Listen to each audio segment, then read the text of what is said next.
James Ham in right now of the Insiders of the Kings Beat. And James, guess what we're doing? We are rehashing where things went wrong with the Kings again. Every time we try to talk about the current situation, we always just find ourselves talking about the last one and how we got here. This is where we're at. A lot of it stemmed from Zach Lowe talking about how the rest of the league is, just bewildered with what the Kings are doing or not doing, don't know what's going on. ESPN had an article said that one of the top 5 worst moves in the last 5 years, was it, Jesse? They did an article, every team's worst move over the last 5 years. The Kings were ranked 5th out of all the teams, with having Tyrese and Fox on the team and losing them both within 3 years. And all of it is fair and correct. Like I'm not disparaging that, but what we're trying to figure out is where did this stuff, where could it have been salvaged? And that's what we're trying to figure out, like when it started, when was an issue. Now, I know I have an idea of what a lot of people are saying. What you might say is like, yeah, you make the right move, then, the team's better and winning cures all. Maybe that's the case. But I threw out the situation in a scenario where it could have been accurate. It could be hypothetical. After the first round series loss to the Warriors, Mike Brown looks at this team and says, Sabonis is not it. Like, that is not how we're going to advance. That is where we need to upgrade. And we may need to trade him. And that's his outlook on it. Sabonis finds out that is what's going on, and he's finished with Mike. I don't rock with that dude no more. At that point, this is before we talk about, hey, you should have made this trade, all this other stuff. There is a distinct fracture in that team. Do you think that's realistic? That's a possibility, and that could have been salvaged? Okay, so we're doing a hypothetical here? Hypothetical or it's real. It's no secret that Sabonis wasn't feeling Mike Brown. We're trying to figure out when the origins of that took place. And if the origins were at a certain time, could have everything been salvaged? First of all, I've never heard that there was any sort of issue at that point between the two of those guys. After year 2, there's certainly okay. So after year 1, I will say, Sabonis wasn't on board with the 2-hour practices and practicing every single available day to practicing. And he wasn't the only one. There were plenty of players who were like, what are we doing? We got to the playoffs and we started to run out of gas. And part of that is because look, as players, you didn't come in good enough shape to make it through that season and to continue on. And that's where you build up during the summer and you get ready for another year. But there weren't fractures in everything that was happening after the first year that I know of. And to be honest with you, I think that's the summer where Sabonis renegotiated and extended his contract. So there wasn't an issue going into that season. The next season, again, they started having a tough go. Mike definitely reined in the practices. He cut back on the amount of practice. He cut back on the length of practices in year 2, which I thought was totally noticeable. And look, that team was, we've talked about it so many times. The second year of this team, they went out and they lost to the 5 worst teams in the NBA. And they also lost another 5 games because they couldn't hit free throws at the end of a game. There was enough there where that team could have won 50, could have won 52, 53 games.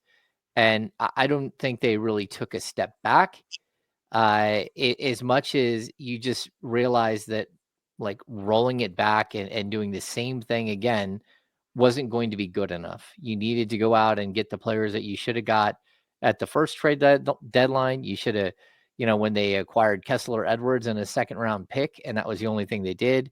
The second trade deadline, they went out and they got Robin Lopez and waived him, and that's all they did. We kept getting to these moments where you could have improved this team and kept pushing forward.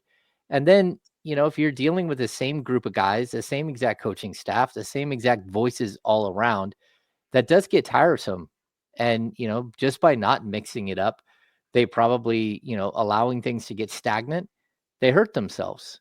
And so I don't think that there's an alleged incident before the start of last season where, where there was a falling out or a confrontation, that we've heard like some murmurs about between Mike and Sabonis's general party, like his people. And I'm going to say that like there's more. I'm not going to get into specifics because some of the specifics are like outlandish and weird, and so I don't want to dig into that. But there definitely was like some going into last season, some trepidation between like Sabonis's side and Mike Brown's side, but nothing that couldn't be like worked through that I could tell. The problem was that, there were players on that team that went to management and wanted to go in a different direction before the start of last season. And I don't think that, like, again, Mike practices people hard. He works you hard. But Sabonis is a warrior and he goes out there and he plays every minute that he can. And I don't know. There are definitely ways in which this thing went sideways, but I don't think that there was some moment after, the loss, a game 7 loss to a team that was coming off a championship in the Golden State Warriors. I don't think that there was some massive falling out. If anything, go ahead. No, you're good. You're good. Go ahead. Yeah, I mean, if anything, there was like a falling out over a couple of years where, certain players just didn't want to practice that much. Not that they don't want to practice. They don't want to practice as much as Mike wanted to practice and as long as Mike wanted to practice. I mean, again, Malik Monk was extremely vocal about it all the time. And again, for media members, I said it during the first Beam Team season. I've covered this team forever, and I've never had to go to so many practices. Like, that's all we did was go to practice every single day. And there was, anytime you have practice, by league rules, you're supposed to have media availability. And so they end up talking to us every day, and then they get sick of us because they don't want to talk to us anymore and get asked the same questions every single day. But certainly as we get to the next season and then we get to this last season, there was enough, meat on the bones going into last season where we knew that there were certain players that would have liked to have gone in a different direction than Mike. And instead, Mike got a 2-year contract extension and a pay raise. And then he got paid out on that. So, it's I wish the cooler heads would have prevailed, but also, I kind of wish that there weren't ultimatums by everybody by different groups of people around the team. Like there weren't ultimatums by people looking to maybe switch the head coach, or there weren't ultimatums by people who clearly wanted Mike Brown to be the head coach and told the team they wouldn't play for another head coach. And so, there became certainly fractures, but again, I think a lot of this, it came down to complacency. It came down to the fact that no one mixed anything up, that you're literally with the same 10 or 12 guys for 2.5 years, 3 years before things really started to unwind. Just kind of a weird way. Like, to be honest, it was very immature of a group to have that kind of take that early. It's one thing if a guy can't get you over the hump and get you to win a championship or something, but Mike Brown's a hell of a coach. I mean, he is. He was a very good coach for the Cleveland Cavaliers. He was part of 5 championships? No, not 5, 3 championships with the Golden State Warriors. Like, he's a very, very good coach. He came in with a 613 win percentage and left with like a 600 win percentage. And now he's running a team that very well could be the favorite to represent the Eastern Conference in the NBA Finals. So I just think it's weird that we get to a point where a team just kind of splintered so quickly. But, that happens sometimes. And it also happens when that's kind of what some of those players were trained to do. When you sit there and you switch coaches every 2 years, or you switch coaches every every year, or you go through a year where you have 2 coaches or 3 coaches, you're kind of trained to like be like, okay, what's next? And that's not a good way to sort of handle your business. Man, a lot of different things there, man. A lot of good stuff, James. A lot of different things. Number one, one of the reasons why I equate potentially right after Game 7 as in sometime during that summer or something like that to a possible splintering with him and Sabonis is we're just going through the timeline. And I know you remember this. I think you were there. I know you were on the air, but I think you were there. It was like 5 games into this season.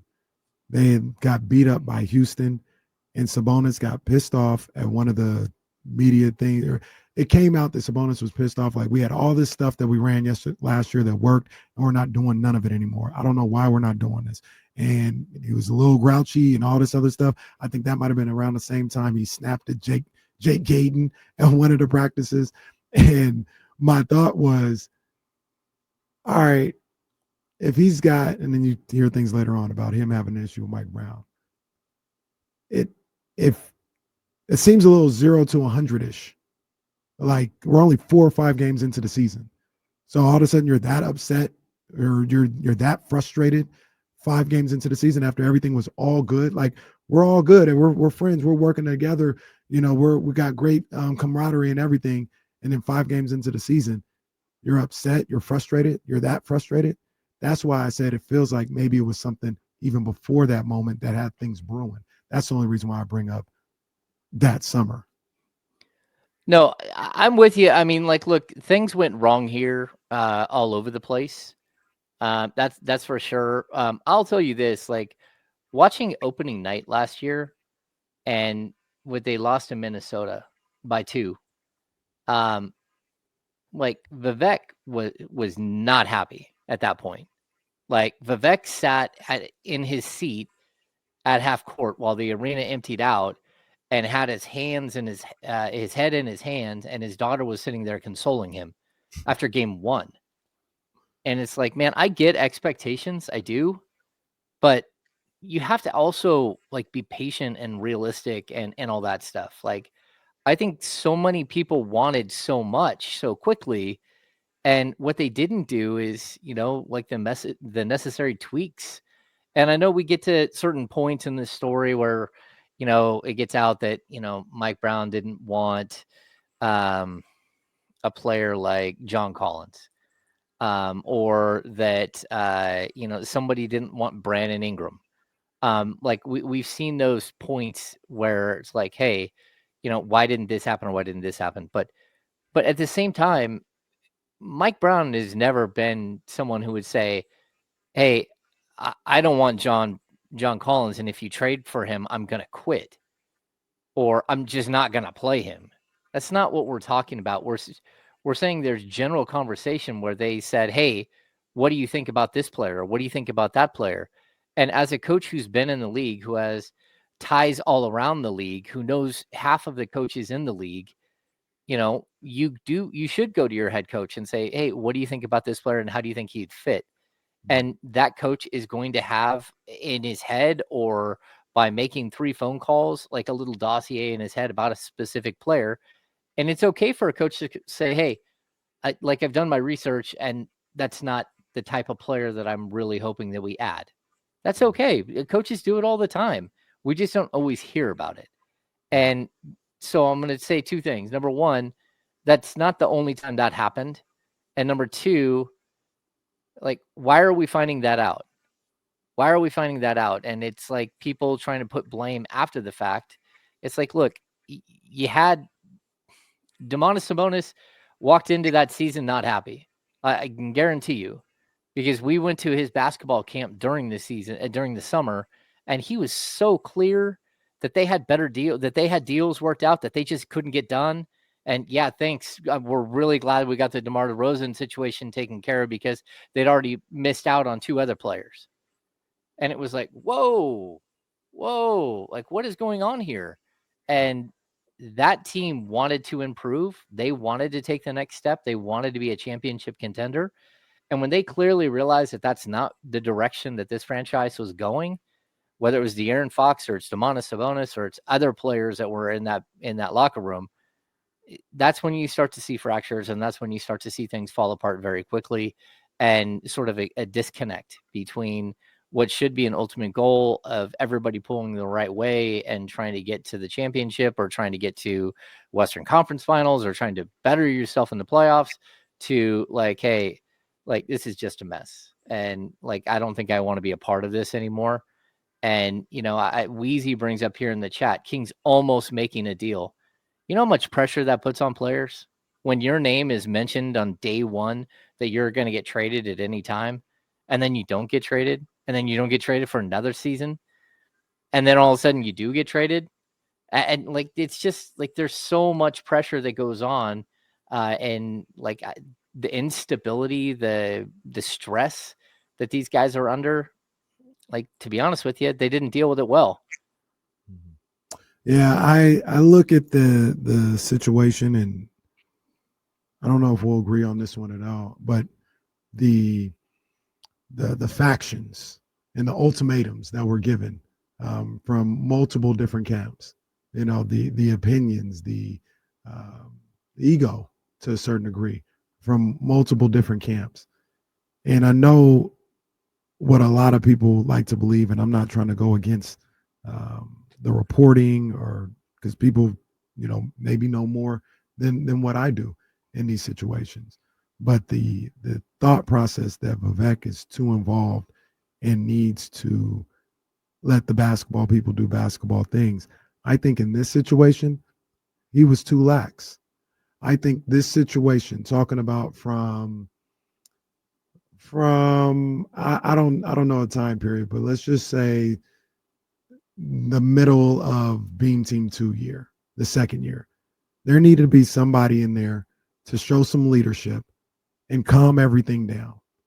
Because to me, it was clear multiple people were not on the same page, whether it was Monty in the front office and Mike Brown and some of those players, De'Aaron Fox in the front office, De'Aaron Fox. It was all over the place. It was all encompassing. And they needed some leadership there to say, hey, Monty, you got an idea of how you want this team, this roster to be. Mike Brown, you have an idea of it. Maybe it doesn't always see eye to eye, but you guys better figure it out. Whatever players are here, figure it out. Period. De'Aaron Fox, you're talking about you don't want to play for a different coach, or Domantas Sabonis or Malik Monk. You got a problem with practice and all this other stuff. Figure it out. Because the way that we're playing right now, the record, the cohesion, it's not good enough. And just sitting back there, this is how I feel it went down. This is just my personal opinion. It's just like, oh, well, Mike and Monty, they don't see eye to eye. Monty and Wes, you guys deal with it. You've got final say on it. Go ahead. That didn't help nothing out. That didn't help anything out. I think there was a lack of leadership, and this is where I will point the finger at the owner. This is your team. This is your operation. I think he was a little too lax when things were going haywire with all these players, front office, and the coach. Okay. I mean, it's possible, but I'll just say this. Just because you don't hear his name all the time does not mean that Vivek Ranadive stepped back and took like a lesser role. So real quick, I'll pause you right there real quick. I'm going to lay out a specific scenario. Last summer, there are players, Sabonis, Monk, and maybe others who don't want Mike Brown. Mike Brown wants an extension. De'Aaron Fox says, I won't play for another coach outside of Mike Brown. Like, somebody should, hey, stop all this. Cut it out. Cut it out. Domantas Sabonis, I'm going to ask you straight up. This is make a decision, Vivek. Make a decision. Stop listening to everybody. I want Mike Brown to be the coach. Domantas Sabonis, he's going to be the coach. Malik Monk, he's going to be the coach. You have a problem with that. If you do, you will leave. I will get you somewhere else. Or Malik Monk, Domantas Sabonis, I understand what you're saying. Mike Brown, you're not going to be the coach anymore. De'Aaron Fox, do you have a problem with that? Do you not want to be here? If not, I will make that move right now. There was a bunch of indecision. Like, they signed him. People didn't want him here. And they brought him back. One guy said, if you fire him, I'm going to leave. That should have all been handled right there. And we just let it happen. And then we signed him and we hope for the best. That's what I'm talking about. I agree with you. Like there should have been a coming to Jesus moment with this team where they got everybody in the room and like tried to clear the air and tried to get everybody on the same page. And if And they couldn't, people would leave. well, and you know what? They may have got guys together and they may have said, "Yeah, we're in." But they weren't really in because that's what we know now. They weren't really in, and that's a problem. And it's a problem that's going to resonate with this franchise until you do have a group of people who are in that are all in. And I think the first year Beam Team won, it was the T-shirt said all in, right? They signed a contract. Year 2, they signed a contract. There were clearly early in season 3, there were people that were half in and half out. And Mike talked about it. Mike talked about it openly in front of the media that everybody has to be all in. And if you're not, the thing's going to fall apart. And that's exactly what happened. The thing fell apart. And again, you got to get on the same page. And not only that, but you have to make a definitive statement that Mike Brown is the coach, that Monty McNair is the GM, that you guys, first of all, as GM and coach, you need to get on the same page. And I think for a lot of time they were on the same page.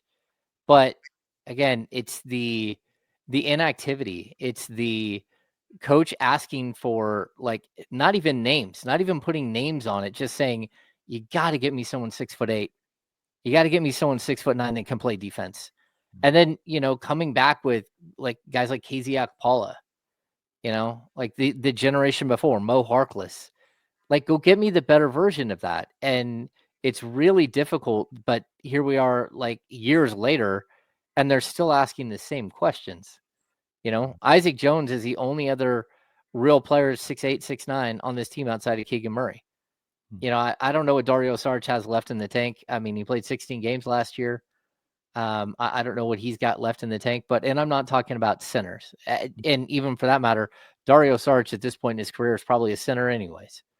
So, like, when are you going to address like the elephant in the room? And I'll even say, like last year, one of the other blows that we just ignore because everybody had kind of had their fill of it, and because for 2 or 3 years he was on the trade block, but losing Harrison Barnes, it mattered. Not only did it matter on the court, where you went from having a 6'8" guy who could play the 3 and the 4, but it mattered in the locker room. And it mattered in these moments where we're talking about, hey, let's pull everybody together. Because, and this isn't a slight on DeMar DeRozan at all, but like DeMar DeRozan walked in the door. And the guy who walks in the door, doesn't matter how many years he's played in the league, he doesn't just instantly walk in the door and start saying, hey, you're all following me right now. All get in line behind me. That's not the way this works. It's you're walking into somebody else's locker room and trying to figure out where you fit. And so I'll add that to the list of reasons why this team this last season was emotionally fragile. And it played out like from start to finish. Like you felt it right away, like, oh, this is not it. And, but even before that season started, like, what are you doing walking back into the season, into a year with Kevin Huerter on the roster? What are you doing walking into the season with players that you don't think are all in, that have shown you that they're struggling, or that they no longer fit the bill? And I get it.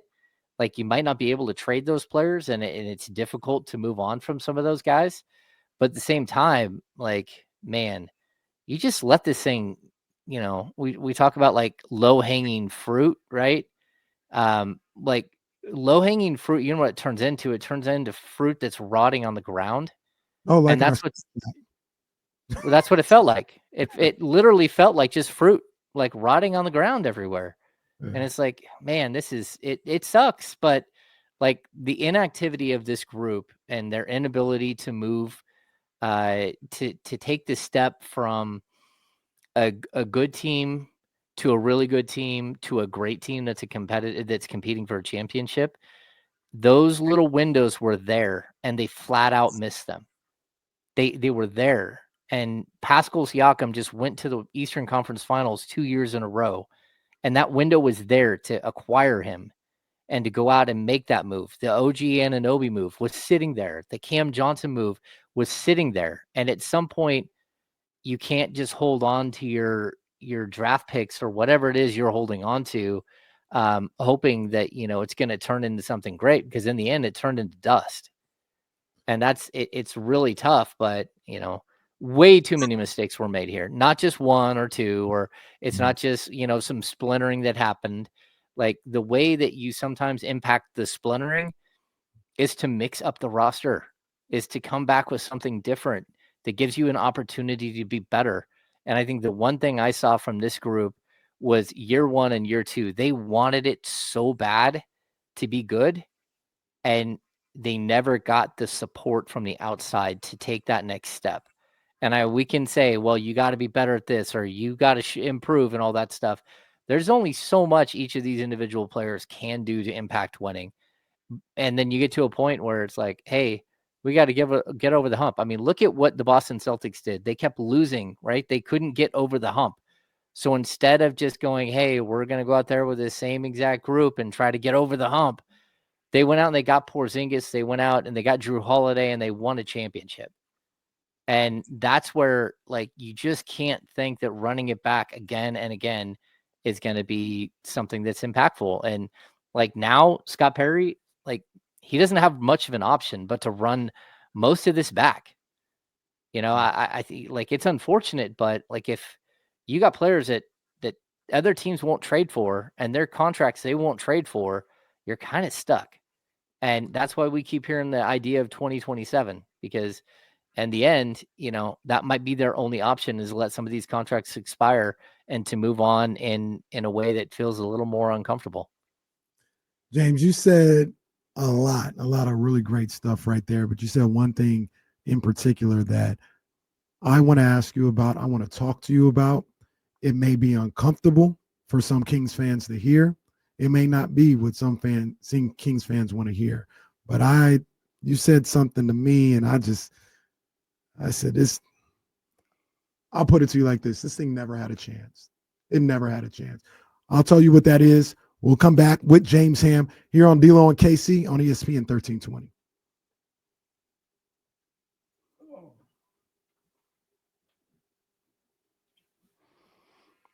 Damn, I leave for 3 hours. I come back and you're blowing this thing up, Kenny. Well, here, let me sit down. Oh, wow. My seat at home is hot. What is happening? When you have to talk nonstop for 4 hours, yes, things happen. Yes. Shout out to my man. ESPN didn't write that article. We got to get Kenny to, like, get a fidget spinner or something. If ESPN didn't write that article about Fox and Tyrese. Yeah, blame them. Blame Kevin Pelton or whoever it was. I'll be right back. Yeah. Yeah. Mistakes were made. And, like, look, it sucks because nobody wanted things to die like that. And I think one of the things that always stood out to me, Monty McNair said this to me early on. He said, one of the biggest things I learned from the Daryl Morey experience is to never overpay your own free agents. Sometimes letting someone go, like, is what you have to do. And I just feel like I'm taking crazy pills. Like, why would you go into an offseason knowing that you have, like, a very short punch list to take your team to another level and never address it? And I just, like, for the life of me, I do not understand. Let's see, Michael, you're asking how much of the MLE is left. The Kings have their entire MLE, but the only way to use the MLE is to, at this point, would be to go in the luxury tax. And I'll also tell you that they're closer to the luxury tax than you think. And so I have them probably within $1 million of the luxury tax at this point. They have a couple of non-guaranteed deals that would change that a little bit. But the only way that you can, the Kings are hard capped the first apron, right? And the difference between the luxury tax and the first apron is about $10 million. And so there's a problem there. If the Kings, they can use the MLE to go above the luxury tax, but what they can't do is use the MLE to go above the first apron because they're hard capped. So as of right now, they might have like 10 or 11 million of the MLE, but they're not going into the luxury tax for a team that may not be very good. And that's I know that to be the case. They're not going in the luxury tax unless they think that it takes them from a good team to a really, really great team, and or even a marginal team to a great team. And there's not a deal out there that's sitting on the table that would do that for the Kings at this point.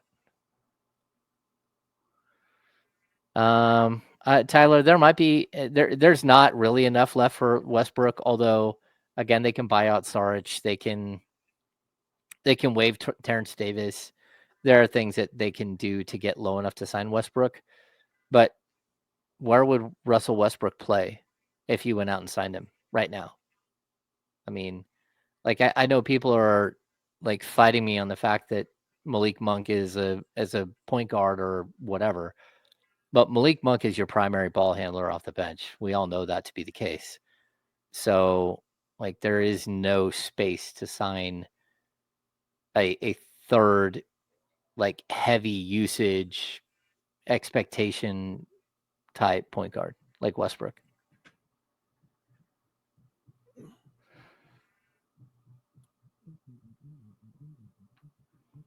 Shout out Justin Verlander today, by the way. Hey, it happened. It happened. First win in 17 starts. Whew. Well, JV. Was that 263? I think I'm not sure. Yeah, not sure. Yeah, I think it's his. I think that's what it is. We were looking up. Jesse, here we go. Justin Verlander, let's go, baby. He got that win. I told you he still got it. Let's go. Nice single, Kenny. We're back, by the way. Why you gotta do that to Justin Verlander? That's what, Shout out Little Big League.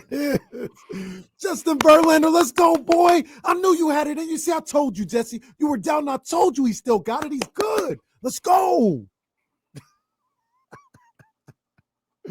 Shout out JV, man. Got the win today. His first win of the season for the Giants as they beat the Braves 9-3, I believe it was. And they've won 2 in a row. What did they say in Major League? Is it 2 in a row or is it 1 in a row? Where he goes, you won a game. If you win tomorrow, that's 2 in a row. If you win the day after that, that's what we call a winning streak. That sounds like Major League. It does. We were 8. Never seen Major League? No. Oh, you might have to watch that. What? This week. I've never watched it start to finish. I think you'll like it. I know all Yeah, the fun jokes and stuff online that people say. I couldn't remember if it had 2 wins or 3 wins. I can't remember. You're gonna watch it and you're gonna go, wait, this is the Oakland A's story. Without the turnaround. Yeah, without the turnaround of a good team.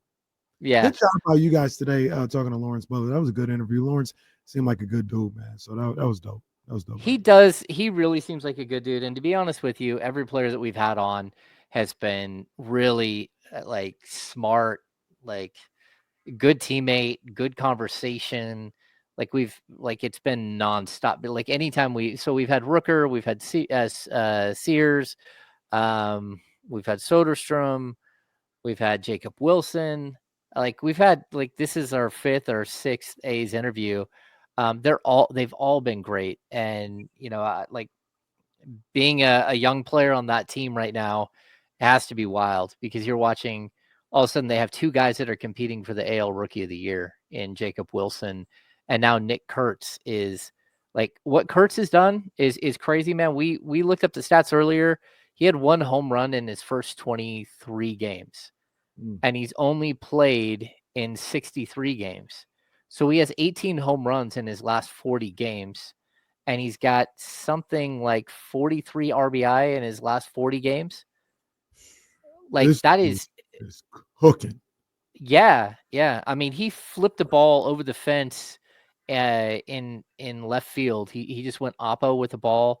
That was like a curve on the outside corner the other night. It was just crazy to watch his power. Bro, Yeah, that dude. the Yeah. two home runs that I feel like, I know Tatis hit a bomb that I think they shorted him on some of the distance. But the two home runs I've seen that are the furthest in Sutter Health Park this year. Nick Kurtz at the walk off against the Astros, I think it was. That was a bomb to left or right field. That went almost to the playground area. It felt like that was a monster shot. And then he hit one a couple weeks later, I think against the Blue Jays, that went like 80% up the batter's eye in center field. Oh yeah, that was was smoked. a monster. Like he's hit two of the furthest home runs I feel like I've seen in that ballpark, man. So yeah, good for him. Lawrence Butler, I felt like, I remember we were talking about it a couple weeks ago, and I felt like he had let the circumstances of the Sacramento A's playing in the AAA park, I felt like he had let that affect his gameplay this year. And I think I even said it on the radio, I felt like he was pouting a little bit about the situation. He ended up starting to play really well a little bit after that. But the interview with you guys, I didn't think anything different, but he's a really good guy, man. And I'm sure the situation is tough. But I expect him to play a little bit better as time goes along. Yeah. I mean, Butler's he finished last season so strong that you almost wonder if he's not more of a second half guy. And if that's the case and he starts rolling here, the A's could make a little bit of noise, but man, they've got so many young, talented batters, they can really hit, and they just need to find some more pitching, and they need to improve on defense, and they have to have guys who find their natural positions, because they got a bunch of dudes that, again, Tyler Soderstrom, Lawrence Butler talked about today. The first time he'd ever played left field was at the major league level. That's just crazy. The outfield at all. He'd never played the outfield before. And the first time he does it at the major league level. And watching him and Max Muncy, who's a second baseman who's playing at third, even he came up through their system as a shortstop second baseman. All of a sudden he shifts to third. So you have all these mistakes being made between a third baseman and a left fielder that have never played the positions, where they're almost running into each other, or they're letting balls fall in the outfield that just you can't let that happen. But it's just because they don't have the familiarity to really figure it all out. Yeah. Now, I'm interested to see what they can do next year. I mean, this year seems pretty cooked, but with those guys, the Soderstrom, Wilson, Butler, Kurtz, like you said, those bats, they're going to be cooking. Brent Rooker's still there and everything, so the bats are going to be must-see TV for sure. James, before we went to break, we were talking about the Kings situation, rehashing. You said it earlier, and it was perfect. Like, this part of the story, like it's a story that we read, or a show or a movie that we watch all the time. And this part of the story is when we figure out, what move when and went wrong and everything else like that. It's just a story, a rerun that we always watch, talking about this Kings team and what happened to the Beam team. But you said something that struck a chord with me. And you talked about how when they lost Harrison Barnes, they lost him on the court with what he was able to do at a guy 6'8", 6'9", could play the 3 and the 4. And they lost him in that locker room with his leadership and all this other stuff. And DeRozan comes in here, and maybe he has his imprint on the locker room a little too much, or whatever the case may be. And I say,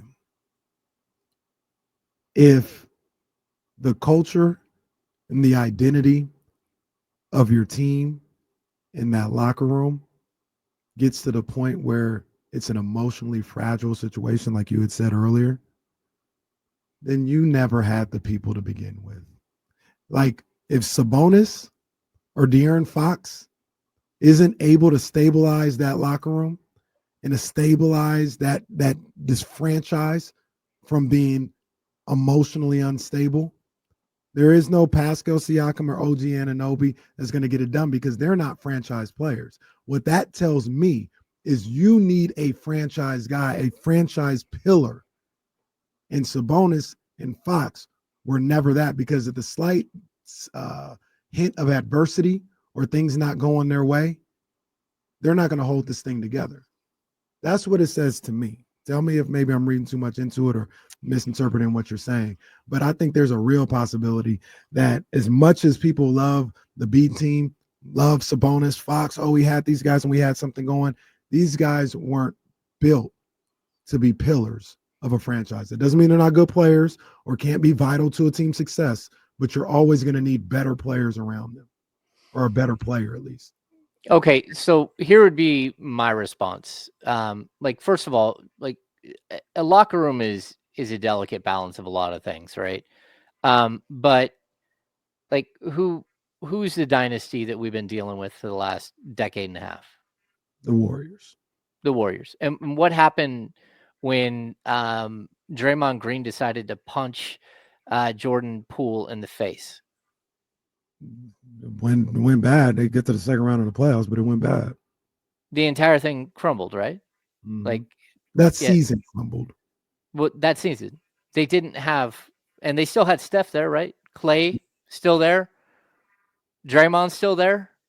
Mm-hmm. Like, look, an NBA locker room is delicate. Like, it can be like a momentary thing where things go south, and just because like things got out of control in one season doesn't mean things were going to get out of control and stay out of control. Like, again, you brought in a new voice and the team started winning. The team started playing well in Doug Christie.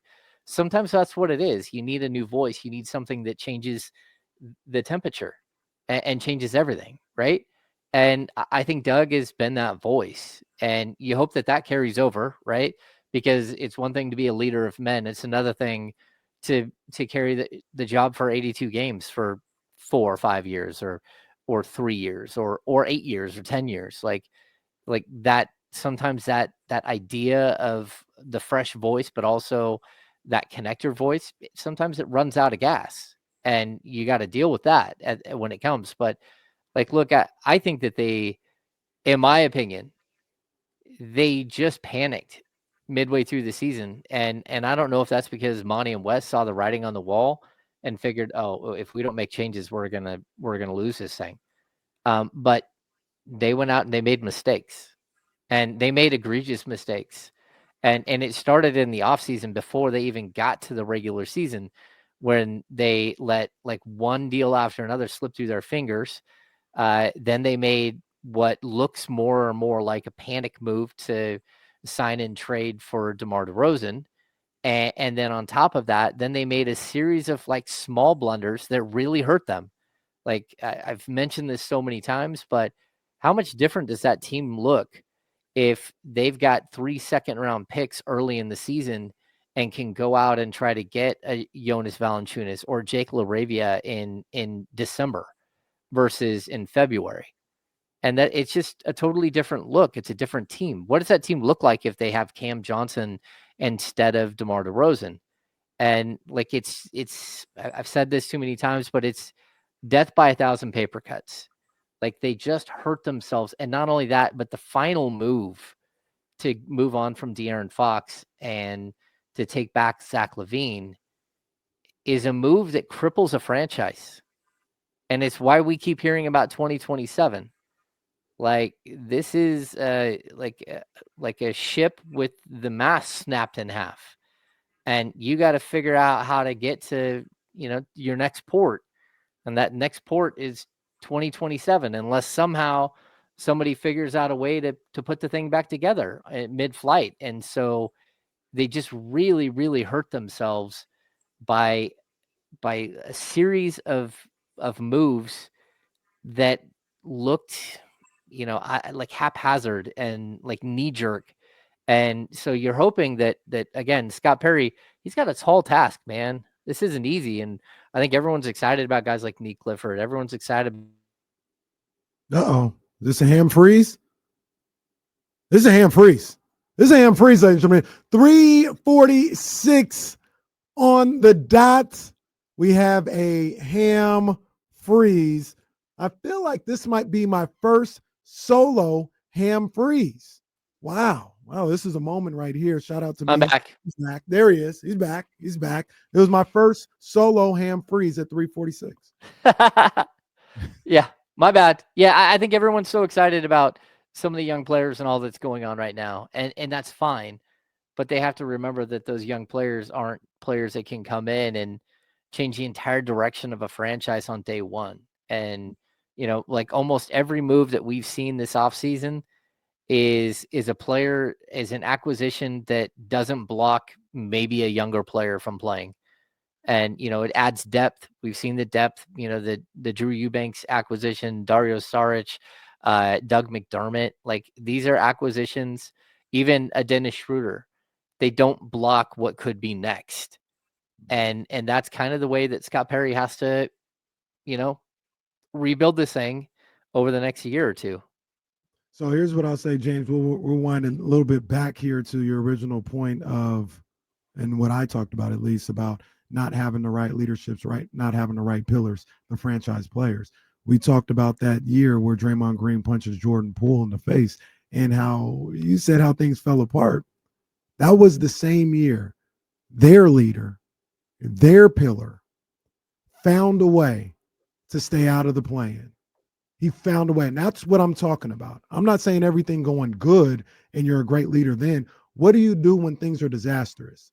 That year, they found a way to stay out of the play-in. That year, they found a way to beat those other two leaders that we're talking about, or that we thought were leaders and franchise players in Sacramento, and win in the first round and move on to the second round.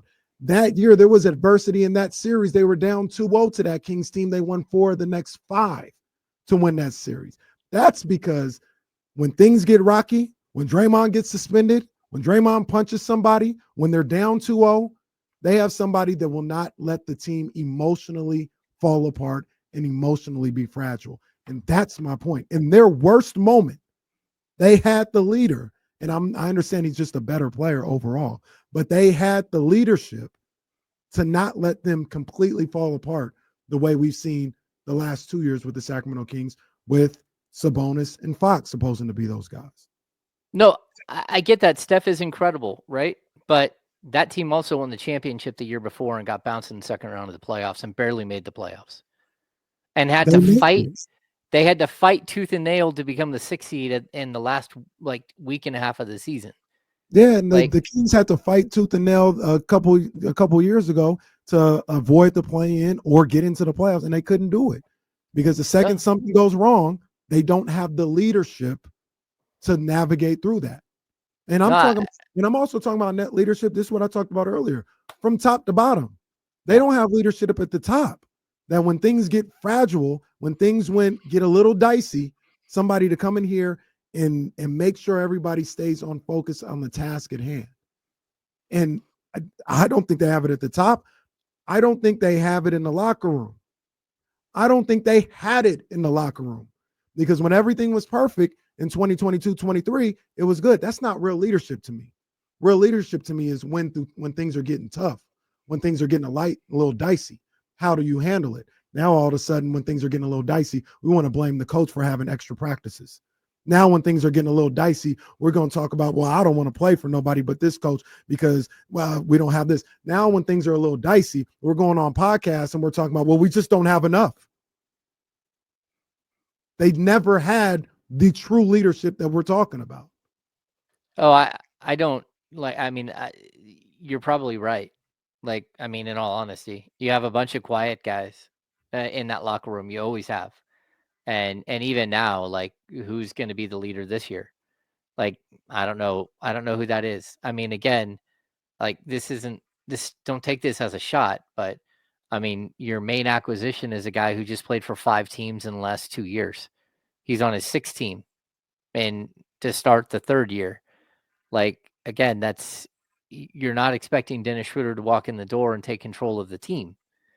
It's going to have to come from Doug Christie. It's going to have to come from some of the players that are in that locker room. And, sometimes it does mean that somebody's got to step up that isn't comfortable, because I'll tell you, one of the leaders on this team the last 2 years, Trey Lyles, and you let him go in free agency and he's not coming back. At least it doesn't look like right now. So, like, this is tough. You got to figure out, how it is that you self-regulate, how it is that it doesn't look like it did at the end of last season. Because I got to be honest, the end of last season, there was no self-regulation, and if there was, it was Trey Lyles who was making an impact by saying, hey, that's not okay, that's not acceptable. So I'm intrigued to see how this thing plays out. And again, I feel bad for a guy like Scott Perry, who's walking into a situation that's like, it's tough. Like, there are so many minefields hiding in this place. But also, Doug Christie, like, this is his opportunity to come back and be the guy for his team. Maybe they're able to catch lightning in a bottle. Maybe they're able, maybe these conversations that Doug has during the offseason or coming into training camp is what matters. But I also know it's going to be very, very difficult that if he doesn't have 100% buy-in from one of his very, very expensive players, sitting those guys is not going to be easy for Doug. If you don't get 100% buy-in from Zach LaVine, from Domantas Sabonis, from DeMar DeRozan, and you've got to sit one of those guys, can you do it? And that's tough. Yeah. Just move on from him, because like I said, at this point, I don't look at Zach LaVine as a locker room leader. I do look at DeRozan that way. I think DeRozan actually, like, it's almost like the playing game was a little bit of microcosm of what it is. I don't know if DeMar DeRozan wants to shoot a bunch of times or not, but he looks around. He said, nobody else is doing it, so I'll do it. That may be how he looks at the leadership thing. Nobody else is stepping up in this locker room, so I'll do it. So if they don't have that guy on the roster, everybody need to be fair game, because the Beam Team year is looking more like an aberration. Like, a lot of people looked at it as like that was the big beginning. That should have been the beginning for a long, sustained time of winning. It looks like more of a fluke and an aberration than anything. Because once again, if you didn't have the pillars and the stability for the people to get you through the tough times, it was never going to last, no matter what the tough time was, whether it's not getting a player, whether it's not liking a coach, whether it's a losing streak. If you don't have the foundation, the true solid foundation, it's not going to make it through any of that stuff. And it didn't. Well, yeah, I agree. I agree with that. Like, look, we talk about this in the past, like the old biblical verse, build your house on rock, don't build your house on sand. And I do feel like the Kings built their house on sand here. And I didn't feel that way year one, year two. I thought they were building something, but they just didn't take the necessary, steps to make sure that their foundation was secure. And now we're dealing with the repercussions, and more specifically, Scott Perry's dealing with the repercussions. So at least you have a guy who, has contacts all over the league that might be able to swing a deal here or there that makes sense to make this roster better. But at the same time, like, you're just walking a tightrope at all times, because the right thing to do at this point probably was to hit the reset button and start over completely, and to purge this team. And that's what you're hearing right now from national media all over the place. Like, what are the Kings doing? But that's just not the reality of where this franchise is. Again, we talked about this before. You just brought Major League Baseball into Sacramento, and whether that's going great or not, whether the A's are winning or not, you just brought in another product that people are paying money to. And, there's only so much money going around, and, I just don't see the Kings doing something crazy like slashing ticket prices and saying, hey, we're going to drop back and we're going to try our best to make this thing work. But we also understand that the product on the court might not be what we hope that it would be. And then the tough thing is that 2 years from now, 3 years from now, you're going to be rebuilding your fan base again. And that's someplace nobody wants to go to. But we appreciate James Ham pulling up on us like he always does at 3:00. Casey and Friends is going to be back maybe tomorrow, but D'Lo and Casey is always here. And the Insiders are as well. Starts at 10 a.m. right here on ESPN 1320, Sacramento's #1 sports station. Vamos Gigantes.